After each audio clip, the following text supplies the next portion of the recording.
What's up guys, my name is Liam and today we're going to be taking a look at the Rapoo VT9Pro. This is another budget 4K compatible option that has a great build and a really solid shape. But is this going to be the perfect gaming mouse for you? Let's check it out.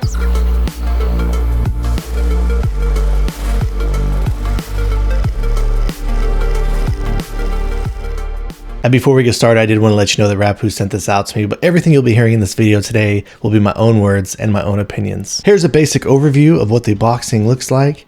They do provide some great details on here, on the side and on the back. And typical stuff once you do remove the cover and open it up. And here is what it looks like on the top and on the bottom. Then underneath you have the accessories box, and inside the box included you do have a USB-C cable. It also comes with a dongle adapter. And then finally there is this little plastic baggie included, and inside there is a user manual. You do get an extra set of skates, and then you also do get a set of grips as well. And starting over on the bottom, real basic stuff here, you do have a storage compartment down here for the dongle. And just so you know, the dongle that is included with this mouse is only good for the 1K polling rate. And then up here at the top in the middle, you do have the power button. Switch it up to turn it on, switch it down to turn it off, real simple. And then you do have this customizable button down here. The skates that do come included, they're a bit slower than the 100% PTFE skates, and they do offer a little bit more of static friction. I was checking to see if you could fit dot skates on here, and obviously you can clearly fit them up here in the top and on the sides, but it does look like this bottom piece right here is just slightly a little bit too narrow to actually fit these dot skates on there. The overall build quality and even the shell integrity, it really feels fantastic. I was trying to give it a death grip as I was using in game, and I wasn't getting any type of movement or creaking, any noises coming from the shell. If I were to double press with my thumbs as hard as I could, you can press in on the shell and get some side button activation there. But again, not even anything that I come close to noticing when I was using one hand and gaming with it. And the overall feeling, this does not feel like it has any additional coating on the shell itself. It does feel just like a straight plastic injection mold, and it is smoother to the touch. The button layout for mouse 1 and 2, it kind of does have this open design. There is very minimal play on mouse button 1, but it goes straight into the click, and very minimal pre-travel and post-travel. They are using Omrons, and the click implementation, it feels really solid all throughout from top to bottom. You do get just a little bit more play when you're up here at the front. And mouse button number 2, it feels just as solid as well. It actually feels identical to the feeling of mouse button 1. They do feel just slightly a little bit heavier than the Huano Blue Shell Pink Dots, but overall nothing too bad. They feel really good. There is not really any teetering, and even the left to right play, it feels really locked down on here as well. The scroll wheel also feels really solid as well. It does have pretty nice defined steps, easy to spam, and the center click on the scroll wheel, it is just slightly a little bit heavier, but I feel like that's a good thing. I didn't get any accidental activations as I was scrolling this or anything like that. They also do have 2 DPI buttons up here. If you wanted to switch the DPI, this is the DPI up button and the DPI down button. As you can see here, it does have this different style of metallic looking finish on it, and it does feel a little bit more glossy, but the side buttons, they actually feel really great as well. There is literally almost zero pre-travel and not a whole lot of post-travel either. So once you do push in, you can get a little bit of play side to side there when you do actually activate the side button in. But as far as the clicks with the pre-travel and the post-travel goes, they truly feel really solid. So another budget option with great build and feeling. Let's go ahead and drop a sound check on the clicks and the overall build quality.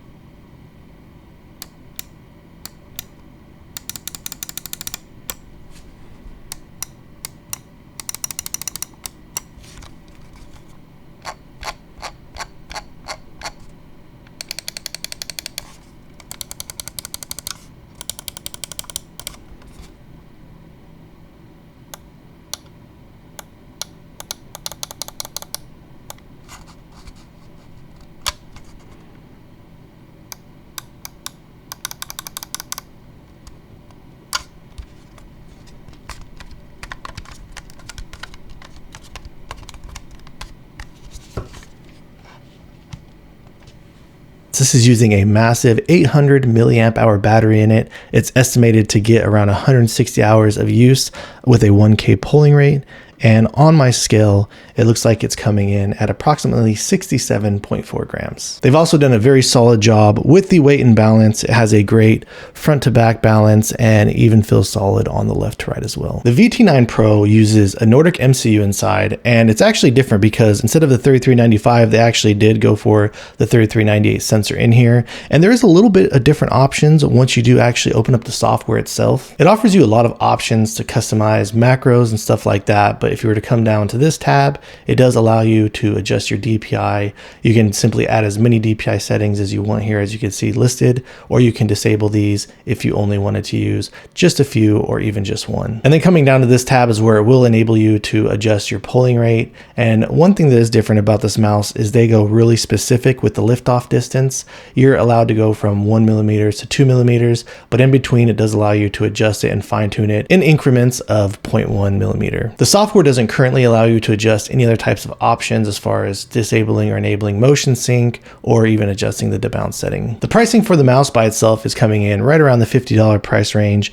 but if you did want to actually pick up the additional 4K dongle, which is optional, which I would highly recommend, it's coming in on metkeys.com around $18.99. And as I was using it in game, I didn't come across any major issues. The 4K performance seemed to work really well on my system, and everything seemed to work great in every type of game I tested it with. It does have a little bit lower of a sensor when I was gripping it. I did notice that, and I did kind of find if you like to grip towards the front of the mouse, I do kind of feel like the side buttons, they do feel just a little bit further back, but nothing too bad or nothing that I wasn't able to adjust or get used to. And when I started using this, it feels really good in the hands. As you can see here on the bottom, it does look like it flares out and it looks way more aggressive, but as you can see here as I kind of tilt it, that's just kind of how the bottom of the mouse is. It does feel a lot more natural towards the top and where you normally do grip it. And if you're to look at the top, the hump profile looks pretty normal. It feels pretty similar at the top of the hands as far as width goes, something like the GPro Superlight, and all around I really feel like it's a very comfortable shape. And when comparing it to something like the Logitech GPro Superlight 2, the GPro obviously has flatter sides, and when you put these together,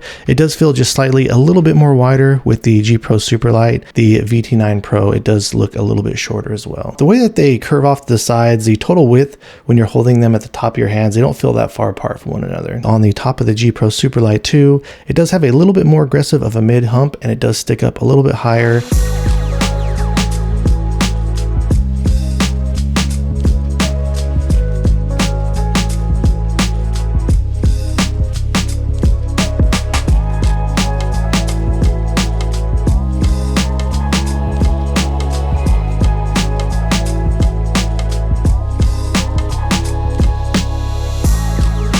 All right, next up I'm comparing it to the Vaxee XE wireless. Pretty similar stuff when it comes to the Vaxee XE wireless. I do feel like the curves are just slightly a little bit more aggressive over here on the VT9 Pro, and the XE does feel just a little bit wider at the bottom. It does feel a little bit wider at the top of the Vaxee XE wireless, and it does kind of taper off to the sides less aggressively. The Vaxee does have a more aggressive mid hump, sits a little bit taller, and I feel like from the mid hump it does taper off a little bit more aggressively towards, you can see here, there's a little bit slower of a taper, and I feel like you get a little bit more support or a little bit more of a rear hump back here.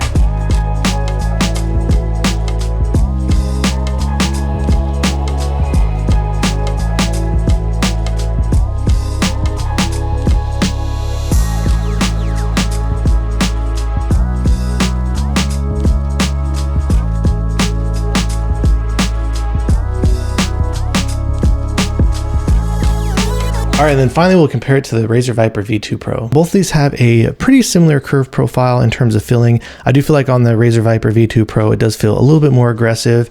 And also the Razer Viper V2 Pro on the top, it does feel just a little bit wider. They're not too far in the overall height. I do feel like the VT9 is just a little bit taller, but the Razer Viper, it kind of feels flatter and it kind of drops off more aggressively to the rear to where, again, you do have a little bit more support here in the back on the VT9 Pro.